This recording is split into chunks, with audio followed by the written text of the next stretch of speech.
Hello, what's up mga kasipag?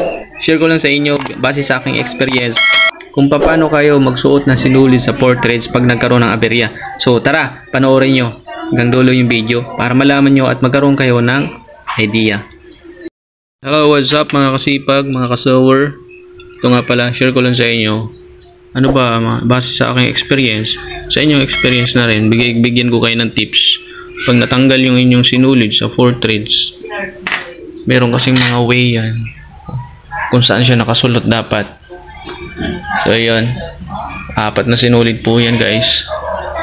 So meron din yung mga kanya-kanyang suotan. Kung nakikita nyo, 4 din yung kanyang ano.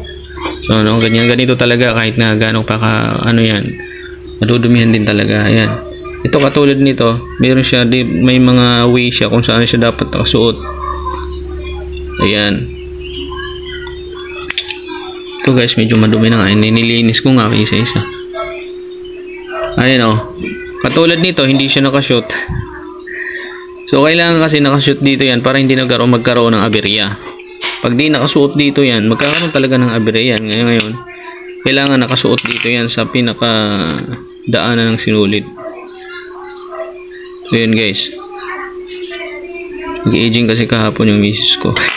Hindi ko napansin ko lang din dahil naubusan nga ng sunod. So yun, may mga guide naman yan kung saan mo dapat nakasulot.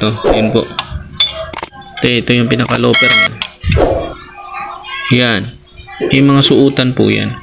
Tapos dito naman, ang pinakamahirap ikabit dito, yung isang to sa loob. Ayan guys, kung nakikita nyo, susulot mo muna siya dito, tapos doon sa kabila lulusot. Ito yung kanyang suutan. Inisin ko lang para makita nyo. Ayan. Ito. Ayan po, may nakita kayong ano, naka-hole.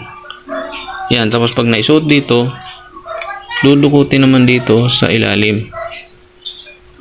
Yan, ito yung chani. Tapos hihilahin mo dito, so lulusot ka na rito. Yan guys, palulusutin ko. Ayan. Ayan, lulusot na. Ito na yun, Ayan guys, nilinawan ko na. Ito yun, Ayan. Ito yung sa looper na sinulid. Dito naman sa karayom, medyo nakakalito rin dito kasi ilan yung suotan dito? Isa. Bali, nakakalito rin, Pero madali lang yan guys kasi susundan mo lang kung saan siya nakasuot. Ayan, ito. Ayan, tapos ito lang yung karayom. So kailangan tama yung posisyon ng karayom. Guys. Ayun. So yun lang guys, maraming salamat.